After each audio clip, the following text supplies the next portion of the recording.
Hi guys, and welcome back for a new Q&DI inspo video from my side. And today it's very warm. I'm melting here in my flat. Okay, I have two PCs on, light on, and did my pictures, but it's very warm. And I was thinking, hey, let's do something cold and frozen. And also you asked me, hey Jules, can you do more tutorials with water beads? And I was thinking, hey, let's combine both together. So I like to do frozen water beads, and I think this will be very cool. And here you will find my complete materials I use, and below, as always, you will find my camera settings.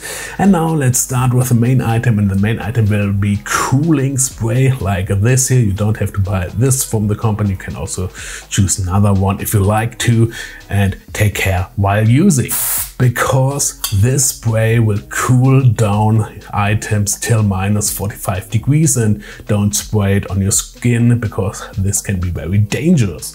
And now my setup is also very simple. I choose background and underground from Lens 8 in color blue because I was thinking, okay, this will be more a cooling effect, but you can also use some paper in blue if you like to.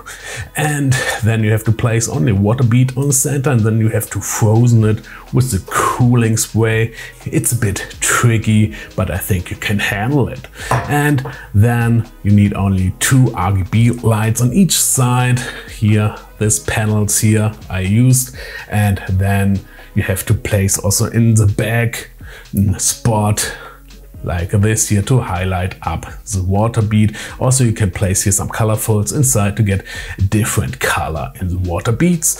And that's really all very simple and a cool effect, I think. And now you can see my results, and we will see us in my next video. Ciao!